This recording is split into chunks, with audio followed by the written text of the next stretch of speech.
plays with the ball. We'll try as coaches to put them in better position, but our guards have to make better decisions and make better plays with the ball. Coach, Jordan Poole, to have a player like that score 12 points in the first half, how much of a factor was it today? He's a really good player. We knew that. He's a really talented player, really talented freshman. Matter of fact, we said going into the scouting report that he can be an X factor for him, and he's really gifted. I've thought that watching him in game, really watching him throughout the season. He's just a really gifted freshman. Going to have a heck of a career. You guys, 3-point game and 7 minutes to go. Yeah.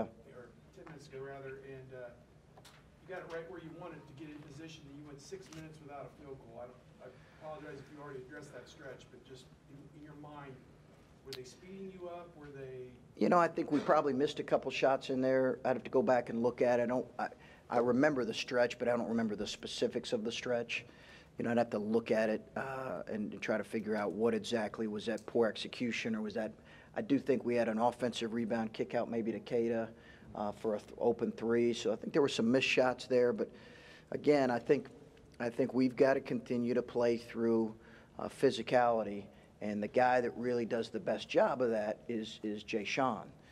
Right now, and we've got to have more guys play through that and make smart, sound plays, and we got to move the ball a little bit better too. Is Cam Williams having a tough transition getting back from his suspension? I don't know. You'd have to ask him. This was his second game back. I think that's. I don't know. Guy sits out 3 games, probably a little bit rusty, but hopefully we'll have time to get back and get into the flow of things here. You had said before this stretch of 4 games that you were concerned about your team's sort of spirit going through it, knowing you were going to face some obstacles. How do you feel where do you think this team did, I guess, in that regard right now after 2 obstacles like this? I think we're fine. Yeah, I think we're fine. I think we'll, listen, if you're a college player and you go into a couple games on the road against good teams and you expect it to be easy, or you expect it to not deal with some adversity. We haven't had a whole lot of that throughout the Big Ten season, but everybody goes through that. So this is what we signed up for. That's what they signed up for when they signed up to play in the Big Ten. This is what we signed up for to coach in. So, golly, if we can't, if this beats us down, shame on us. We've had a heck of a start, and we got to figure out a way to just make steps towards playing better. You used a lot of Kyle Young today. We didn't see any Micah. Was there any injury that went into that? No, just Kyle was playing well. Chris, I know before the season you had concerns about ball handling in the guard position. Yeah. Is the last 2 games at all just kind of your fears coming to fruition, and then how do you work around that? Well, we'll have to try to figure out some ways. It's certainly it's certainly telling the way that teams have played us really for a while now, but certainly in this last stretch right now, kind of pressing our guards to make plays, and what to figure out as coaches are there some things we can do. Obviously, it was a concern coming into the season, not only our depth but just our ability to manage that, and we have to challenge our guards to make better decisions in some of those situations, and I'm confident they will. It's not necessarily their strength, but I'm optimistic that they will. And I know you've used JT to bring the ball up some. Could you use Keita doing that too?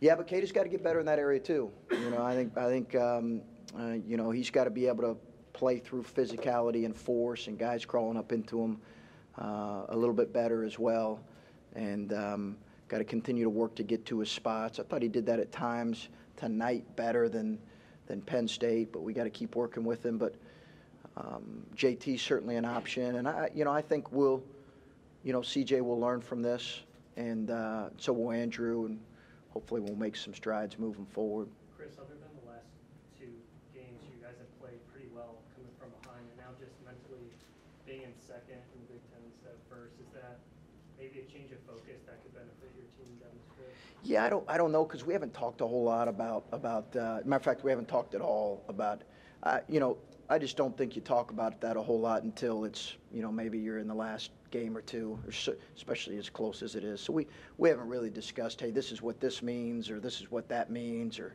here's the standings, or I'm sure guys know, but there's too much basketball to be played. We know we have, we had 6 really tough closing games.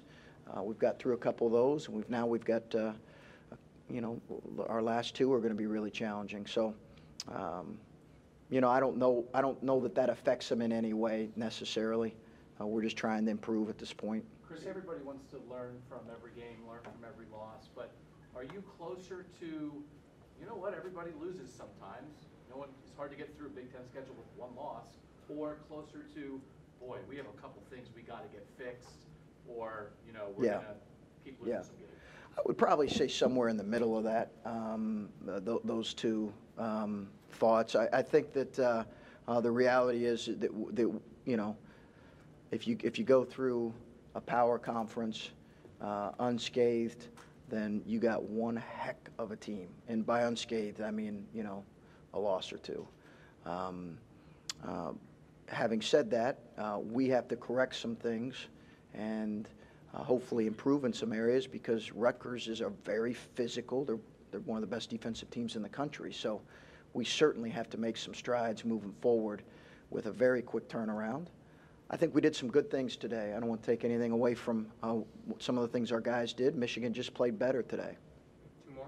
Coach, we don't know if we're going to talk to you again before Tuesday or not, but what is the mindset of these guys going into, some of these guys playing their final game, maybe even Kano possibly playing the final game?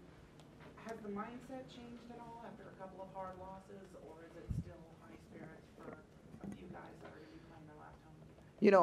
I haven't sensed that there's a dramatic change. Again, I think they knew what they were signing up for, playing in a league like this and finishing with the number of games on the road that we have.